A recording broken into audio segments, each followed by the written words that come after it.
Sir अगर अभी आप जैसे आप यहाँ हो, आपको रात को आला कमान का फ़ोन आए कि आपको सुबह जैसे अभी चुनाव होने वाले हैं और आपको एमएलए का टिकट दे रहे हैं, तो फिर आपकी कैसा क्या रहेगा आपकी ये सिचुएशन? पहला जन आंदोलन या जो कोई सामाजिक कार्य सर मैं में जैसे आपने जो गाँव बताया आपका नरबतखेड़ा, जी वहाँ पर अभी एक जो ग्रीन एक्सप्रेसवे हाईवे निकल रहा है, जी जी जी तो उसके बारे में बताइए, असल में ये प्रोजेक्ट क्या है और इससे आपका क्षेत्र कैसे प्रभावित हो रहा है? क्या युवा नेता होना एक ताकत है या चुनौती? जहाँ आप आज खड़े हैं, एक लोकप्रिय युवा क्षेत्रीय नेता, अपने गांव में भी आप बड़े लोकप्रिय हैं, तो यहाँ तक पहुँचने का आपका रास्ता कैसा था? देखो और छात्र नेता बनने में सबसे बड़ी क्या चुनौतियाँ रहती है, खासकर पढ़ाई और राजनीति को कैसे बैलेंस करें? नमस्कार दोस्तों, स्वागत है आपका हमारे शो चेतन टॉक्स में। आज हमारे साथ एक ऐसे युवा क्षेत्रीय नेता मौजूद हैं जो राजनीति को सत्ता का नहीं, सेवा का माध्यम समझते हैं। तो आइए मिलते हैं ब्यावर के जिला अध्यक्ष एनएसयूआई संगठन के श्री जयदीप सिंह जी रावत से। स्वागत है जयदीप सिंह जी आपका। नमस्कार।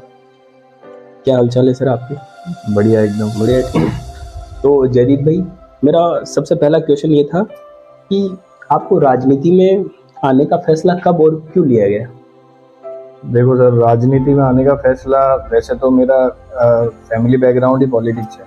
मेरे दादा थे, वो सरपंच रहे हैं जी। फिर 2012 में मैं एसडी गवर्नमेंट कॉलेज में आया जी। और कॉलेज में आया तो वहाँ से एक मेरे को प्लेटफॉर्म मिला कॉलेज से जी। तो कॉलेज में आया, समस्याएं देखी छात्रों की, दूर दूर से गाँव से लोग बच्चे आते हैं जी। वो अपनी फीस कैसे जमा कराते हैं, कहीं हमारी क्लासें नहीं लग रही होती है, कहाँ हमारे टॉयलेट्स नहीं है, पानी की प्रॉब्लम है। तो वो सारी चीज़ें मैंने देखी और फिर उनको जब प्रिंसिपल के पास ले गया, उनको अवगत कराया उन चीज़ों से, तो ऑटोमेटिकली ये अंदर से आने लग गई आवाज़ जी। यानी आपने कॉलेज से लिया हाँ, था और कॉलेज आपका फैमिली बैकग्राउंड हाँ राजनीतिक का रहा है। जी जी तो आपका जैसा आपने बताया फैमिली बैकग्राउंड राजनीतिक रहा है, जी। तो वैसे आपके पिताजी, माताजी और दादाजी क्या थे? मेरे दादाजी सर, मेरा गांव नरबतखेड़ा है जी पास में ही है ब्यावर से जी वहाँ के 4 बार सरपंच रहे जी, 4 बार कंटिन्यू और अच्छी सेवा करी लोगों की जी और उन लोगों ने याद भी बहुत आज भी करते हैं, आज भी आते हैं घर पे जी मेरे फादर किसान है जी मैं किसान फैमिली से ही हूँ जी आज भी अभी वो हमारे खेत है, वहाँ पे गेहूँ पिला रहे होंगे आज भी, और मैं आपके पास हूँ जी और माताजी मेरी कांग्रेस संगठन से कांग्रेस में पदाधिकारी है जी। यानी आपका फैमिली चली राजनीति जी में। जी जी जी जी। तो छात्र नेता थे आप, जैसे आपने बताया एसडी गवर्नमेंट कॉलेज में आप एक छात्र नेता थे, जी। तो उन छात्र नेता के तौर पर आपको सबसे बड़ी चुनौती क्या लगी उस छात्र समय? में उस समय सर कॉलेज में सब ऑफलाइन सिस्टम थे सर, जी ऑनलाइन अभी हुए हैं। जी तो सर कतार लगती थी विंडो से लेकर ठेठ सर बाहर गेट तक की। जी तो उसके अंदर स्टूडेंट्स परेशान होते थे और उसके बाद में लंच टाइम होता था, वो बहुत ज़्यादा होता था। जी फिर उसके बाद में सर क्या होता है, अपन गांव से हैं, जी तो अपन गांव से आते हैं तो सर सुबह लंच बॉक्स लाते हैं या नहीं लाते, जल्दी निकलना पड़ता है, बस होती जी है। और उस टाइम फैसिलिटीज़ भी बहुत कम थी। जी ठीक है सर, ट्रांसपोर्टेशन आज तो अपने पास बाइक एक्टिवा है, उस टाइम बसेस थी। जी अब बसेस का एग्जैक्ट टाइम है भाई, शाम को 4 बजे ही निकलेगी। जी तो सर वो फॉर्म बच्चे कहाँ जाए, जी बच्चे फॉर्म जमा कराना उनको कॉलेज के अंदर, वो कहाँ जाए, किसी को रसीद लेनी, किसी को टीसी लेनी, किसी को क्या लेना है, वो कहाँ जाए। फिर वो काम हम कराते थे, धीरे धीरे लोग ऐसे कनेक्ट भी हुए हमसे जी और हमारे साथ में उन्होंने भी काम किया और हेल्प किया सर। हम जी उस टाइम राजनीति नहीं करते थे, एक मदद करते थे लोगों की। जी। सर, आपके बारे में हमने ये सुना है कि आपने कॉलेज समय में एक कोई आंदोलन किया था नशा मुक्ति के विरुद्ध, उसके बारे में बताइए? सर ये कॉलेज टाइम में तो नहीं है, हमने थोड़े टाइम पहले ही किया था। जी जी नशा हमारे प्रदेशाध्यक्ष है एनएसयूआई के, जी विनोद जी जाखड़, जी। वो एक सांचौर से रैली लेके आए थे, नशा जी छोड़ो जीवन जोड़ो यात्रा। अच्छा। उस यात्रा में मैंने अहम भूमिका निभाई थी सर। जी और यूथ को मैंने जागरूक किया था, भाई नशे से दूर रहो जी और जीवन बचाओ अपना। जी। अभी फिलहाल में जैसा आपने जो गांव बताया आपका नरबतखेड़ा, जी वहाँ पर अभी एक जो ग्रीन एक्सप्रेसवे हाईवे निकल रहा है, जी जी जी। तो उसके बारे में बताइए, असल में ये प्रोजेक्ट क्या है और इससे आपका क्षेत्र कैसे प्रभावित हो रहा है? एक्चुअल में सर हम गांव से हैं सर, जी ठीक है, और हम गांव में ही रहते हैं, आज भी गांव में ही रहते हैं सर। जी ग्रीनफील्ड एक्सप्रेस वे सर, ये एक प्रोजेक्ट है जो भारतमाला है ये जी। पोर्ट को कनेक्ट कर रही है सर, गुजरात पोर्ट को, जी। अडानी पोर्ट को, सॉरी। अच्छा। और सर मैंने इसके बारे में सर्च करा, ये सर इतना एडवांस और इतना ऑटोमेटिक होगा कि आने वाले टाइम में जो हमारे ड्राइवर भाई हैं जी। शायद उनकी जॉब भी खाएगा, क्योंकि एडवांस टेक्नोलॉजी आएगी, एडवांस ट्रक आएंगे और एडवांस जी। सिस्टम आएंगे। तो जी। क्या हो गया, ट्रक जैसे गधा होता है, उसको जी। आज ईंट या भाटा कुछ भी लाद दिया तो वो बेचारा सीधे सीधे अपने वहां पहुंच जाता है। जी। तो वही होगा। और ये जो ग्रीनफील्ड एक्सप्रेस वे आ रहा है सर, ये हमारे नरबतखेड़ा, जी। केसरपुरा, जी। सिंगाड़िया, जी। तीनों गांवों को बर्बाद कर रहा है सर। इसमें हमारे घर भी जा रहे हैं, जी। मंदिर जा रही है, जी। स्कूल जा रहे हैं, और सर हमारी जमीनें जा रही है, और मतलब पूरी अर्थ, हमारे अर्थव्यस्त है सर, अब कुछ भी नहीं बचा हमारा। जी। तो इसमें तकरीबन कितने गांव, जमीन, लोग और स्कूलें प्रभावित हो रही है? सर ग्रीनफील्ड एक्सप्रेस वे में तो 200 से ज़्यादा गांव प्रभावित हो रहे हैं, 200 200? से ज़्यादा। जी। जी। और स्कूलें तो मैं मेरी गांव की बात करूँ तो सर 5 स्कूल हैं, जिसमें 2 तो गवर्नमेंट स्कूल हैं जी। और 3 प्राइवेट स्कूल हैं। जी, मतलब तकरीबन 200 गांव और 5 स्कूलें 5 प्रभावित हो स्कूलें, गई मैं हैं। मेरी गांव की बात कर रहा हूँ अच्छा, सर। आपके गांव हाँ, की? नरबतखेड़ा की 5 स्कूलें जा रही है सर। जी। जी। तो जिन आप 5 स्कूलों की बात कर रहे हो, हम्म। तो अगर ये एक्सप्रेसवे निकलता है तो वहाँ के फिर बच्चों का क्या होगा सर?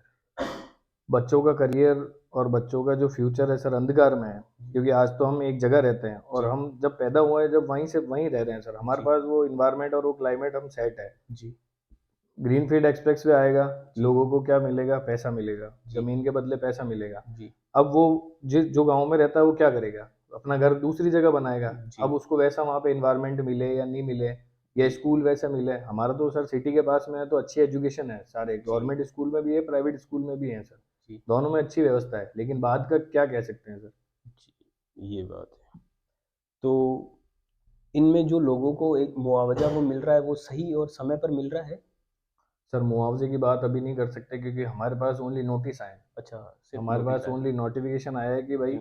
आपकी ये ज़मीन अधिग्रहण, मतलब परिवहन को चढ़ जाएगी अच्छा। बहुत जल्दी। जी। तो जी। मुआवजा तो सर क्या मिलेगा, क्या सरकार देगी, वो तो सर क्या बता सकते हैं।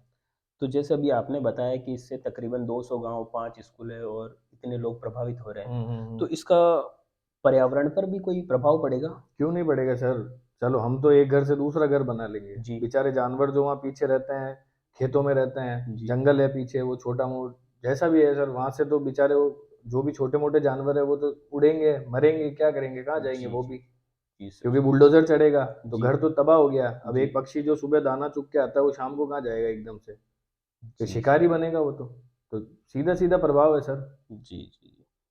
तो आपने इस मुद्दे पर सरकार को कितनी बार ज्ञापन या शिकायत दी है? सर मैंने बड़े बड़े ज्ञापन 2 से 3 दे चुका हूँ सर। जी। मैं मेरे गांव से माताएं बहनों को और जी। मेरे सभी युवा साथियों को लेके गया हूँ, जी। और बड़ा मैंने ज्ञापन दिया है, ठीक जी। है, संख्या बल के साथ में दिया है, और उनको अवगत कराया है गांव के बारे में, जी। और गांव में क्या क्या सर इस एक्सप्रेस वे से नुकसान होगा उसके बारे में अवगत कराया है। जी। तो करा है मैंने, और अभी मेरा ये तो कंटिन्यू रहेगा जब जी। तक हम ये लड़ाई जीतेंगे नहीं सर, जब तक कंटिन्यू रहेगा। क्योंकि एक्सप्रेस वे निकाला जाए या तो हमारी गांव की आबादी को छोड़ते हुए निकाला जाए, जी। और बाकी हम यहाँ से तो नहीं निकलने देंगे इसको। तो आप मतलब लड़ाई करेंगे? जी सर। तो और अगर आप ये लड़ाई हार गए तो इसका क्या नुकसान होगा? लड़ाई हार गए तो सर हमारा करियर जाएगा, हमारे घर चले जाएंगे, हमारी ज़मीन चली जाएगी सर, हमारा तो नुकसान, हमारा जो पैतृक गांव है वो चले जाए, जो हमारी पहचान है सर वो जी। हमारी छीन ली जाएगी। हाँ, मैं जो आपकी पहचान जी, है वो खत्म पहचान हो। मेरा आज, जयदीप सिंह रावत कहाँ से आता है, जी। नरबतखेड़ा छोटे से गांव से आता है, जी। तो नरबतखेड़ा लगता ही है सर पीछे। जी। जी। जी। अगर इसी समय आप सत्ता में होते जी तो फिर इस तरह के प्रोजेक्ट के लिए आप क्या करते? सर, ये तो आपने बहुत बड़ी बात बोली। अगर मैं जी। सत्ता में होता या फिर हमारी पार्टी सत्ता में होती, जी। तो सर ऐसे प्रोजेक्ट होते जो हम, ये विनाश जो ये प्रोजेक्ट के द्वारा जो विनाश कर रही है ना गवर्नमेंट जी। सर, उन विनाश को हम बचाते हैं। सर क्या सड़क पहले नहीं निकले, जी। आबादी को छोड़ते हुए निकले? जी। जरूरी है सर आपको एक गांव को उजाड़ के ही सड़क उसके ऊपर से ही निकालनी है, या जी। हमारी किसानों की छाती पे से ही सड़क निकालनी है आपको? जी। वो जी करते हैं सर। सर। अरावली को हमने प्रोटेस्ट किया, जी। जी। जैसे सर अरावली, अभी अरावली का चल ही रहा था सर, आपने देखा होगा, जी। सोशल जी। मीडिया पे भी देखा होगा, कोर्ट के भी देखे होंगे। जी। तो अरावली में भी सर मैं जयपुर पूरी बस भर के लेके गया हूँ, 2-2 बसें भर के लेके गया हूँ जी। लड़कों की। तो वो भी हमने किया ही है। तो सरकार को चेताया हमने, जगाया है कि भाई हमारी ये समस्या है, प्रॉब्लम है, अरावली से बहुत नुकसान होगा, तो सर एक्सप्रेस वे से भी बहुत नुकसान होंगे। जी। जी। ये बात है। ठीक है सर। ये थोड़े अभी मैं आपके थोड़े व्यक्तिगत जीवन के बारे में कुछ सवाल करना चाहूँगा। जी। तो जयदीप भाई, आपका जो बचपन है वो किस तरह के माहौल में बीता? मेरा बचपन सर, जी। बचपन मेरा गांव में भी गुजरा है और सिटी में भी गुजरा है सर। जी। क्योंकि मेरी स्टडी बचपन में मैं एचकेजी यूकेजी मेरी सेंट पॉल्स से हुई थी। जी। ठीक है सर, तो दिन में सिटी में और शाम को गांव में। जी। और गांव में ही निकला है मेरा, मेरी बढ़िया। मदर फादर और दादा दादी के बीच निकला है। तो मतलब आप ग्रामीण परिवेश से जी जुड़े हैं तो जी जी। ज़्यादातर गांव से ही। हाँ हाँ जी। जी जी। तो बचपन में ऐसी कोई सामाजिक कुरीतियाँ या कोई परेशानी आपको देखनी पड़ी या झेलनी पड़ी? बचपन में सर एक चीज मैं गांव में देखता था जी। कि शाम को जैसे ही 7 या 6 या 7 बजती थी और लोग शॉप पे जाते थे, जी। तो मैं देखता था, मैं कि यार ये शॉप पे क्यों जाते हैं। जी। वहां जाके पता पड़ा, दुकान पे जाके पता पड़ा कि ये तो सब नशे के लिए जाते हैं वहां पे। जी। जी। फिर मैंने दोस्त रहते ही हैं, जी। जो कनेक्टेड रहते ही हैं, मैंने पूछा जी। तो वो बोले यार थकान दूर होती है इससे। तो सर एक सीधा सीधा ये है कि नशा, जी। बस उनको नशा चाहिए था शाम को। ये कोई थकान होना ये होना वो रीजन नहीं होता है, लेकिन वो नशा था। तो ये मेरे को थोड़ा बहुत बुरा लगा था कि यार अपन, चलो मैं तो छोटा था, जी। लेकिन माइंड में रहती है वो चीजें जी। कि अपन कहीं ना कहीं अगर अपने कुछ बन गए या बड़े हो गए कुछ, इसके खिलाफ आवाज उठाएंगे और इसको पूरा खत्म करवा देंगे। क्योंकि नशा है सर, नस्लें खत्म करता है। जी, सही बात है। और यूथ को तो सर नशा बिल्कुल करना ही नहीं चाहिए, और यूथ तो ज्यादा ही इसके तरफ जा रहा है। जी, जी, ये सही है। तो जहाँ आप आज खड़े हैं, एक लोकप्रिय युवा क्षेत्रीय नेता, अपने गांव में भी आप थोड़े लोकप्रिय हैं। तो यहाँ तक पहुँचने का आपका रास्ता कैसा था? देखो सर, ये तो मेरे सब भाइयों का प्यार है, युवा साथियों का प्यार है। जी। तो यहाँ का रास्ता बहुत कठिन रहा, क्योंकि जी। मेहनत स्टार्टिंग से, मैं गांव का लड़का था। जी। कॉलेज आया तो लोगों ने मेरे को उतनी तवज्जो नहीं मिली मेरे को, जी। जितनी मिलनी चाहिए थी। जी। फिर उसके बाद में फाइनेंशियली भी नहीं करते हैं, गांव से तो जी। सिर्फ 10-20 रुपए किराए के मिलते हैं। जी। तो लड़ते लड़ते, आवाज उठाते उठाते हम यहाँ तक पहुंचा हूँ। और डिस्ट्रिक्ट प्रेसिडेंट तो मैं मेंबरशिप करवा के बनाऊँ। जी। जी, ये बात। क्या कभी ऐसा वक्त आया कि आपको ये सारी चीज़ें एकदम छोड़ देनी चाहिए, जिस क्षेत्र में आप हैं राजनीतिक में?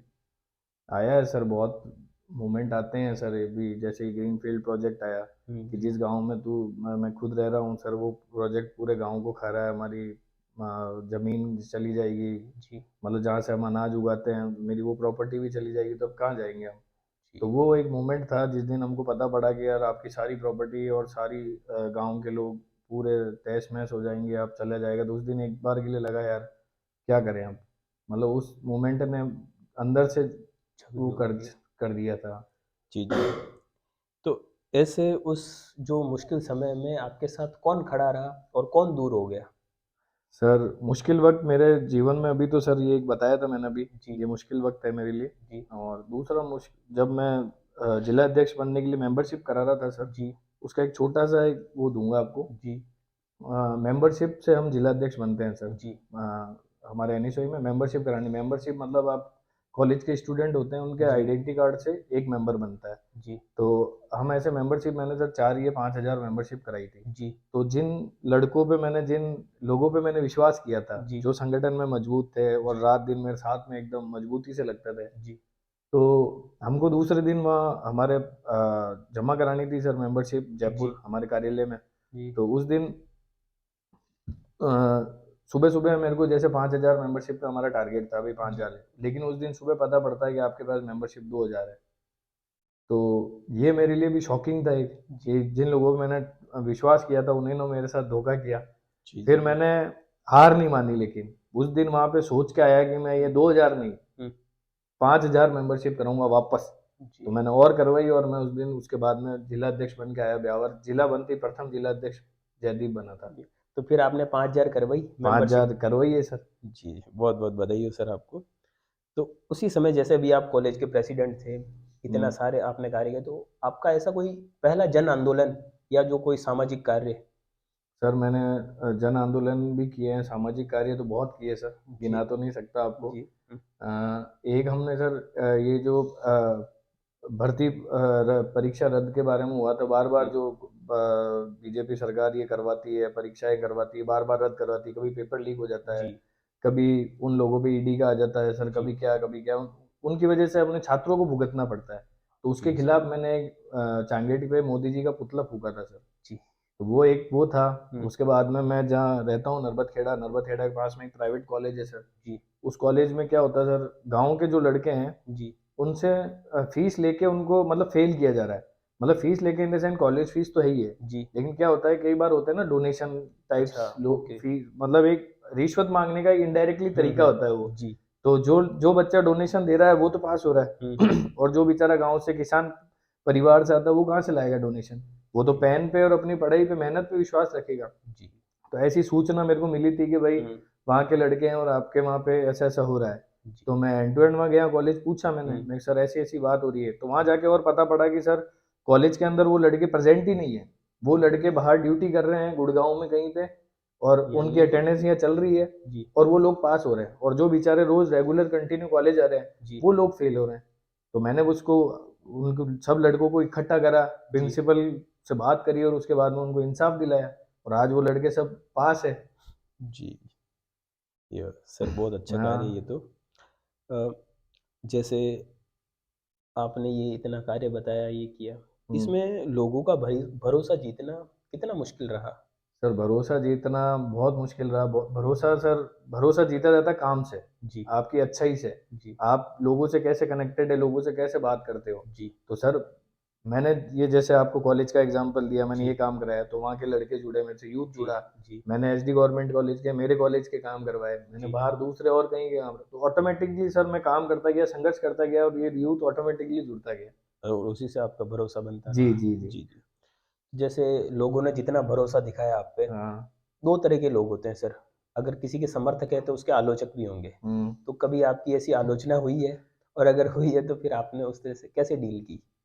आलोचना सर, एक तो आलोचना उसी की होती है जिसकी पहचान होती है। जी तो आलोचना मेरी बहुत हुई, मेरे सामने हुई तो मैं उसको हंस के टाल देता हूँ। जी हाँ होगा, कर दें और करो आप, अच्छा है, अच्छा बहुत। लगता है। जी जी जी तो जैसे आलोचक तो बहुत होते हैं, जी। अभी आपने बताया मैं हंस के टाल देता हूँ। हम्म। कभी कोई अपना जो आपका हो, आपके साथ वाला हो, उससे कोई विरोध या ऐसी आलोचना झेलनी पड़ी हो? सर ऐसा होता है एक्चुअल में, क्या होता है कि जी राजनीति के अंदर क्या है कि मेरे दोस्त भी हैं तो दुश्मन भी है। जी तो ऐसे मैंने बताया था अभी कि कुछ दोस्त हैं जिन्होंने ऐसा करा। जी तो वैसे लोग भी मेरे पास आए थे कि जो मेरे बारे में सब कुछ जानते हैं, जी और वो लोग मेरे से आज कनेक्टेड नहीं है, लेकिन जी लोगों जी को दूसरी दूसरी बातें करते हैं। जी तो उनको क्या है, उनको हैंडल करना एक तो भारी काम होता है, बड़ा काम होता है, जी क्योंकि आज अपन उसके ऊपर कोई हम्म दूसरी चीज कर नहीं सकते, या फिर उसको प्यार प्रेम से ही बात कर सकते हैं। तो वो एक जी मेरे लिए थोड़ा बड़ा टास्क था कि आज जी जिनके अंदर मैं एक कार में घूमता हूँ, जो हम्म प्राइवेट चीजें होती हैं, जी जैसे प्राइवेट मतलब आज जा रहे हो कहीं फोन पे अपन बात कर रहे हैं, कुछ भी जी हो रहा है, तो वो चीजें क्या लीक होती है तो फिर अच्छा नहीं लगता है। जी जी ये तो जैसे अभी आप राजनीति में हो, हम्म। तो जिस राजनीति का आपने सपना देखा, क्या ये हकीकत में एकदम वैसी ही है? सर राजनीति वैसी नहीं है। जिस राजनीति का मैंने कॉलेज कॉलेज में मैंने स्टार्टिंग करी थी, कॉलेज में जी सपना देखा था कि मैं यहाँ से काम कराऊंगा, ये चीज़ करूंगा ऐसे ऐसे, तो सर वो क्या मेरे स्टेप बाय स्टेप में आगे से आगे बढ़ता जी गया। तो जाते जाते मतलब जैसे जैसे आप और ऊपर चढ़ते जाओगे ना सर, जी तो ये क्या और थोड़ा वो खतरनाक होती जाएगी सर। जी जी और राजनीति सर अच्छी भी है, जी राजनीति करनी चाहिए, जी क्योंकि आवाज़ उठानी चाहिए आपको। जी सर हमने ब्यावर में जैसे सुना है कि सबके लोगों से, जो भी युवा है, यूथ है, हम्म। कि जयदीप सिंह रावत कौन है? बोले जयदीप अपना भाई है।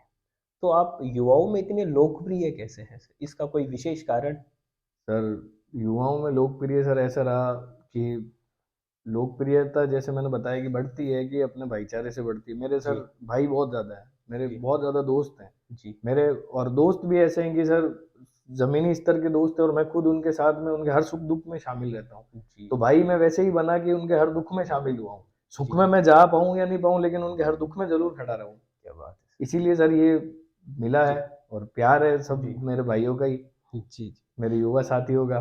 जी अ, आपके इस सफ़र में ऐसा कौन सा अनुभव रहा हम्म। जो आपको थोड़ा सबसे बेचैन करता हो या थोड़ा झकझोर कर देने वाला हो? सर हाँ, अनुभव तो इसमें कुछ नहीं कह सकते सर। अनुभव तो मेरा क्या रहा कि मैं, फैमिली होती है सर एक, जी मतलब अगर मैं कहीं आगे जा रहा हूँ तो मेरी फैमिली को संभालने वाला कोई हो। तो जी अभी मेरी माताजी का लास्ट ईयर ही अटैक आया था। जी तो जी उस टाइम क्या हुआ था सर, मैं खुद कहीं गया हुआ था, जी पॉलिटिक्स से रिलेटेड जी कोई मीटिंग में गया हुआ था। जी पीछे से पता पड़ा तो मेरे को भाग के आना पड़ा, और उनको मेरे को खुद को ही ले जाना पड़ा, क्योंकि उस टाइम मेरे खुद के हाथ पैर फूल गए थे कि मैं कहाँ फ़ोन करूँ क्या। तो वो चीज़ें मेरे लिए बहुत वो थी कि आज मैं, जैसे होता है ना कि सर अपन लोगों के लिए, सबके लिए खड़े हैं, जी और उस टाइम अपने दिमाग में कुछ नहीं आ रहा कि मैं किसको फ़ोन करूँ। सही और है माता जी को ले गया, 5 दिन वो रही, उनके जी स्टैंड डले, सारी चीज़ें थी। तो वो थोड़ा उस टाइम लगा कि नहीं यार, अब मेरे को घर की सेवा करनी चाहिए, अब राजनीति से दूर, थोड़ा जी परिवार को मैं थोड़ा वो करता हूँ। जी जी जी ये बात है सर, है ना। मेरा अगला ये कि जो आज का युवा है वो राजनीति से दूर भागता है, इसके क्या कारण है, और क्या उसको उस राजनीति से दूर रहना चाहिए या इसमें रहकर पार्टिसिपेट करना चाहिए और अपनी आवाज़ उठानी चाहिए? सर युवा देश की आवाज़ है। जी अगर वो राजनीति से दूर भागेगा जी तो इस देश का क्या होगा। जी अगर एक युवा है, जी अगर मैं इस घर में रहता हूँ, जी मैं कोई घर में रहता हूँ और मेरे घर के बाहर कचरा साफ नहीं हो रहा है, या मेरे मेरे घर के बाहर रोड टूटी फूटी है, जी अगर मैं संबंधित जमादार, कलेक्टर, हम्म, ऑफिस में शिकायत नहीं दूंगा तो वो जी काम कैसे होगा। ठीक है, आवाज़ तो आपको ही बननी पड़ेगी। और जी युवाओं को मेरा तो एक पर्सनल है कि आप आवाज़ उठाओ, राजनीतिक में आओ, सारे काम करो। जी आप आने वाले चुनाव लड़ो, निकाय चुनाव लड़ो। मैं तो चाहता हूँ मेरे सारे भाई एमएलए, मिनिस्टर, एमपी बने, क्योंकि सही है क्षेत्र का विकास एक युवा ही करता है आज। जी क्योंकि प्रॉब्लम्स अपने को ही होते हैं, बाइक कार लेके अपन नहीं जाते हैं। जी तो प्रॉब्लम्स अपने को, अपन को आवाज बननी पड़ेगी। जैसे अपने घर के अंदर कोई छोटी मोटी अगर कोई कील चुभ गई, जी अरे यार पापा ये कील कैसे चुभ गई, जी हाँ कैसे चुभ गई, पापा को पता तो पड़ेगा ना कि कील हाँ चुभी है, वो ठीक कराना है। जी तो आपको, जब आप ये क्या क्यों बने ये सरकारी भवन, हम्म, इसीलिए तो बनेंगे, आप अपनी समस्या लेके जाओ वहां पे। जी जी काम, युवा को आवाज बननी चाहिए यार, पॉलिटिक्स में भी आना चाहिए, जरूरी है ये। जी अ, क्या युवा नेता होना एक ताकत है या चुनौती है? सर युवा नेता होना ताकत भी है और चुनौती भी है। कैसे सर?